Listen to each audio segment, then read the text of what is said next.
I think it appropriate that the students here ought to clap for those who deserve much of the credit and much of the honors. Why don't we have all the parents and the faculty stand and the students give them a good hand. Parents. And now maybe the students would like to stand and just stretch before the speech begins. If you do, why, go ahead. If you're content, why, stay where you are. My topic is a circumspect one indeed for an occasion like this, on being intellectual in such an age. William James, who was a psychologist and philosopher at a small agricultural college north and east of New Haven. Its name is Harvard. But anyway, William James one day went to the Appalachian Mountains on a vacation, and he took with him his boisterous family and the family dog. They got to the mountains, and as they got out of the carriage, William James, very anxious to see the countryside again, took the dog with him and set out through the hills and trees. But as he moved along, the dog was rambunctious, and the dog made such a commotion that William James finally looked at the dog and said, "Go home." And the dog, he reports, looked wistfully at him and seemed not quite to know what to do. And so finally James said again, "Go home." And of course, James meant that the dog should go back to the cabin in the mountains. But James reports that 2 weeks later, the dog showed up at Cambridge, Massachusetts. The dog was significantly non-human because the dog knew the word home only as a name. If you know that the word home is a name, you know it only as a label pinned to a place. There are some people who only know language as a series of names. They repeat things that they've heard, and they're not, in consequence, much superior to some of the animals, for they miss that which is distinctively human and distinctively intellectual. For to know how to use words as concepts is what makes people intellectual. To use words as names is that is the manner of all children learning to speak. Children, like animals, use words as labels pinned to persons, places, and things. But adult persons use words as concepts, and concepts are not like names. They're not labels pinned to things. No, concepts are something truly glorious that make us really intellectual, make us rational, and make us intelligent. To possess a concept is to possess a power, to command a capacity, to have an ability. To have a concept is to be able to exercise yourself in unexpected and novel ways.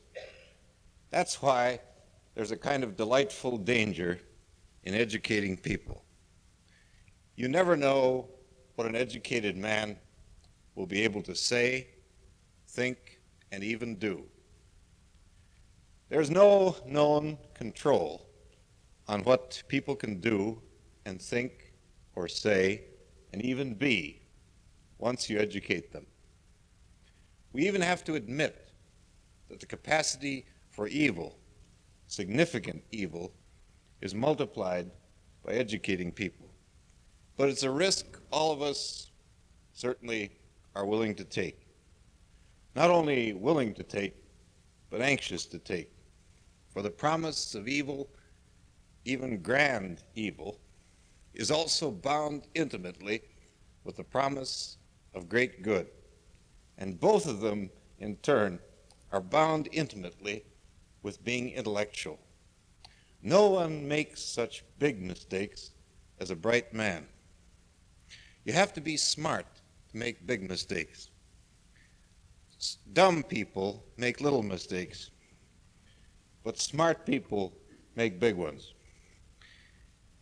That also is the risk of being intelligent and being intellectual.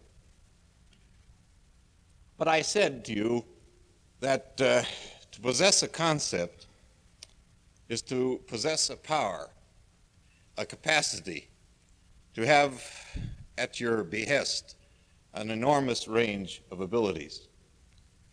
Last summer, my family and myself came to our lake cabin on Leech Lake in northern Minnesota. And awaiting us there was an Indian friend who is something of a chief, or at least a major person in the Indian community. It seems that in the Johnsonian age, there's money for the Indians, perhaps not because they're Indians, but because they're poor. In any case, with the money came certain people to the Indian community.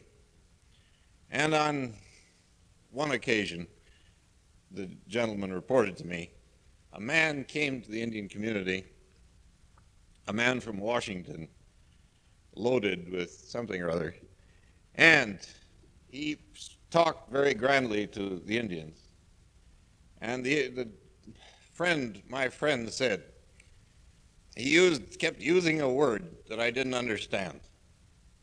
And himself not being able to read or to write, he had his son write down the expression. And then he called his son over, and his son took a piece of paper out of his breast pocket and read off the following expression: economic exploitation of natural resources. And the Indian said to me in language that wasn't quite as polite, "What is that?" Now, to know about economic exploitation of natural resources is to know a very complicated concept. With a concept like economic exploitation of natural resources, you can refer to many activities of many men over many centuries. That's one of its powers. It enables you to judge some human behavior. It enables you to evaluate in a rather interesting way. It gives you command over a fantastic array of human activity.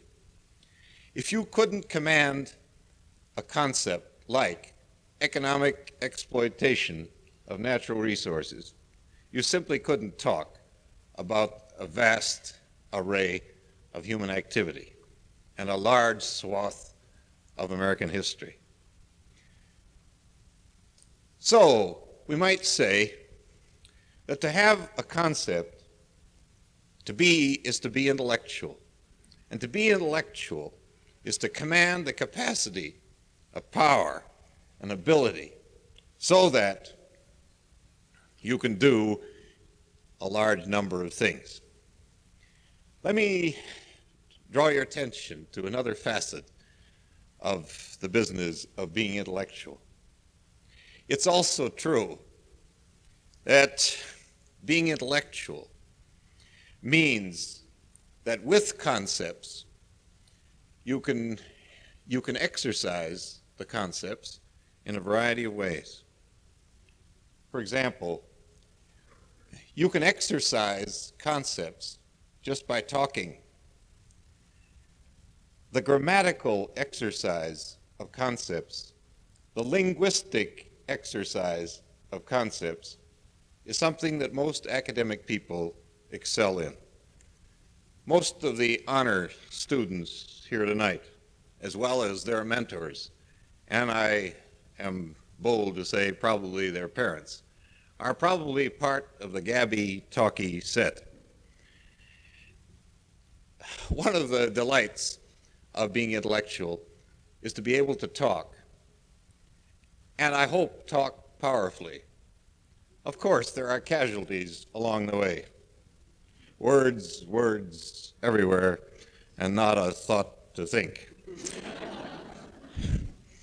But to be able to talk powerfully is certainly one of the consequences of being intellectual, and not by one of the least either. Talk, the rubric has it, is often cheap, but it isn't the only cheap thing in this life. There are so many cheap things, and so many things that need to be redeemed by individual effort, that if it should be the case that talk is cheap and needs to be redeemed, well, that's part of your task and mine. One of the ways, you see, to exercise concepts is to be able to talk. So, if you know about economic exploitation of natural resources, you certainly can talk, and talk powerfully. You can judge and evaluate powerfully. But it isn't the only thing you do with concepts. And the striking thing in our day is that the intellectuals no longer simply talk. They no longer simply write books. They no longer simply cultivate each other. For our society has become so complex and so many-sided, and with opportunities almost legion, with many of you almost troubled by the range of opportunity, rather than troubled by the lack thereof.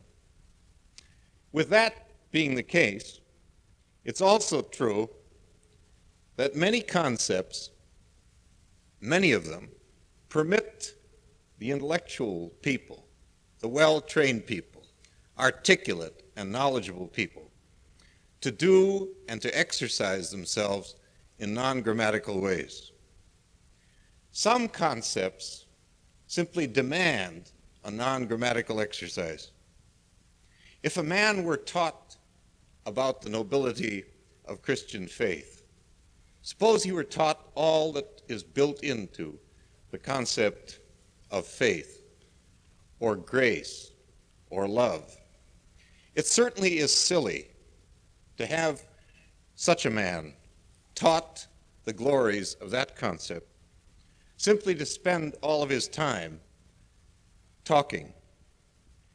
No, some concepts, like those of ethics, those of morals, and those of religion, demand a non-grammatical exercise. And it's very clear that they do. For example, if you're a person who has really understood the concept of faith, you are supposed to be able to exercise yourself as a person so that you'll be victorious against the world. A victory will be in part made by the very exercise of that concept. If you understand the concept grace, the exercise of that concept is not just doing theology, though some of you will do that, but the exercise of it is also to become and to lead a graceful and rich Christian life. So being intellectual indeed is a privilege. To whom much has been given, of him is much required. Ancient writ says that. And it is true that to have a concept is to have an ability and a power. And the ability and the power is not only now a matter of a hobby, is not only any longer something that's sort of incidental and casual. Maybe you will, maybe you won't. But it's also true that the intellectual life has become so important that intellectuals and educated people have to exercise themselves politically, socially. They have to exercise themselves in hard ways. The increase of knowledge is often the increase of sorrow. But it's a sorrow that gives dignity to human life. We can't always be praising human efforts if they're expended simply to escape future effort. No, some effort is great because it finally will fit you for a task that'll cost you a great deal. I suspect that for people who are most diligently and earnestly intellectual, the cost of things intellectual will be rather great. Thinking a thought and entertaining a concept isn't simply an idle pastime. And increasingly, being an intellectual in our age is clearly requiring efforts that are other than intellectual as a way of making our learning significant. We might just add one more theme. If someone says to you that you have an ugly disposition, you might feel affronted. I hope you still have conscience enough to feel that. Some of us perhaps do have ugly dispositions. I have no notion of which of you that description fits. Some of you may be a little bit different. Of some of you it might be said, oh, you have a lovely disposition. Maybe your wife believes that of you, and she ought to know. Now, the business of being disposed is something also that has to be considered in respect to the intellectual life. For learning, at least the multi-form learning of the modern world, that also has a power to dispose us, to make us liable, to bend us in a certain way, to cause us to feel, to apprehend, to do in a rich variety of ways. If I hung my watch before you and then suddenly I dropped it, maybe some of you would look with a little askance. All of you know that anything held up in the air and then dropped is disposed to drop. Most of us are disposed in a certain way by our birth, by the fact that our parents were Norwegian, that we were middle class or lower class, that we lived in crummy taste, and so on and so on and so on. Many of us could be accounted for something like this. We tend to excuse one another and say, oh yes, you can't blame him. No, his disposition is like that. That's the way he's disposed. Then we give the account. He's a Swede, what could you expect, and so on. Now, if this were the sum total of the human tale, if this is all that could be said, if every man were but a victim of his past and his parents and his class and his poverty, being an intellectual in an age like ours would be a very slight thing. But among the powers of learning are the powers to dispose human people differently. I was once asked to give an alumni address for another university, and I spoke to this group, having met them in informal surroundings for 2 hours before the dinner. And I was feeling horribly dismal that night anyway, not being either prepared or particularly enthusiastic about the prospects. And in any case, my first point was given me by my casual hour with these people. For I said, as I gave my alumni address, I was very glad, I said, that all of you had told me that you had graduated from such and such a university. For, I said, if you hadn't told me, I would never have guessed it. Now, I have no sympathy with the college graduate or the university-educated person, the man who has submitted himself to intellectual things, whose taste isn't changed by it. If your taste stays the same through 4 years of college, I'd say stay home and save the tuition. If college doesn't dispose your taste, if it doesn't dispose you to a higher degree of conscientiousness, if it doesn't dispose you to think hard and critically and earnestly, well, then I'd say don't spend the money and don't waste the time. The BA isn't worth that much. No, the task, you see, of learning is not only to get empty noggins filled. Oh, the task is awesome in that respect, for there are a lot of empty noggins and a lot of space in each one.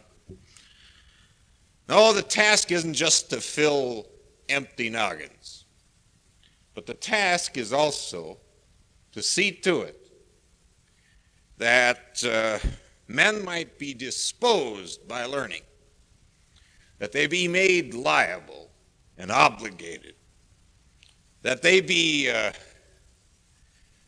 forced by their learning to take up causes that are unexpected, problems that aren't solved, issues that look unresolvable, and even a faith that might appear difficult. On being an intellectual, you see, is no light task. If you're not disposed by learning, most of us will be disposed by tripe. For there's not that much good in the world. That goodness springs, even the goodness of accomplishment, doesn't need some antecedent in the life of the mind. For it's in men's minds that the currency of the life of the Spirit is coined.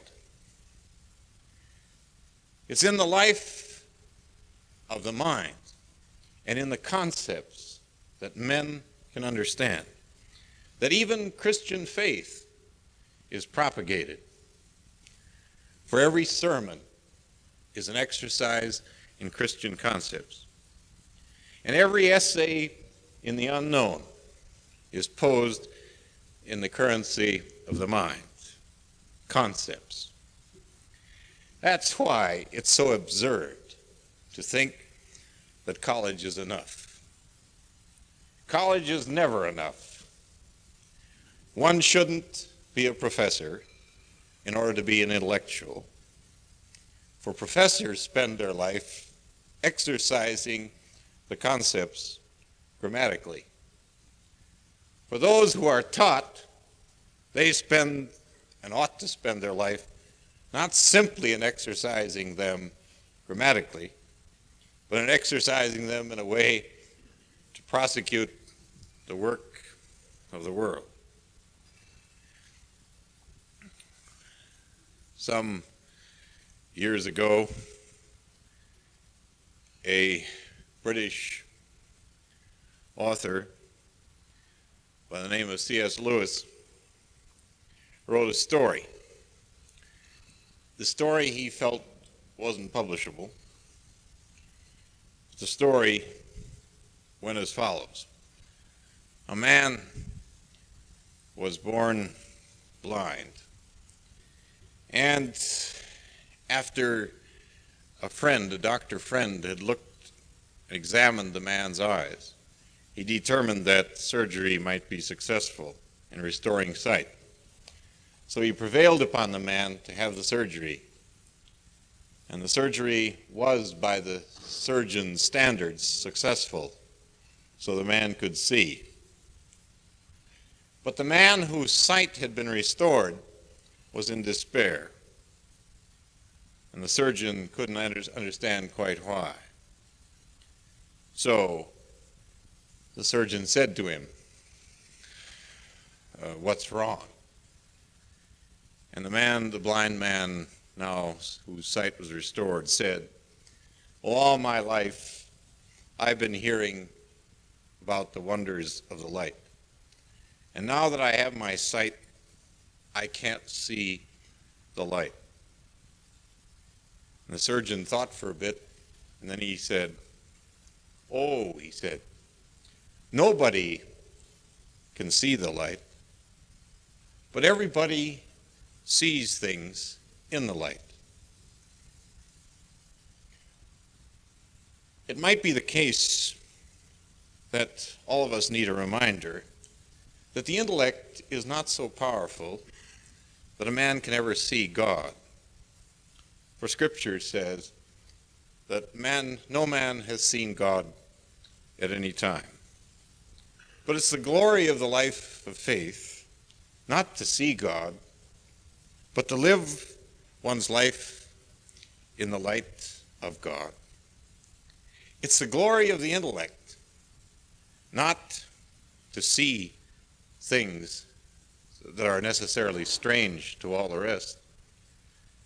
For being an intellectual is not seeing strange things, but being an intellectual and a trained person is like seeing everything in a new light, seeing the same things in a new light. And that's the power of concepts. It's hard to be an intellectual in such an age as this. But it's hard to be an intellectual because the responsibility of the mind is the responsibility of being exquisitely human. But who would want to be anything less?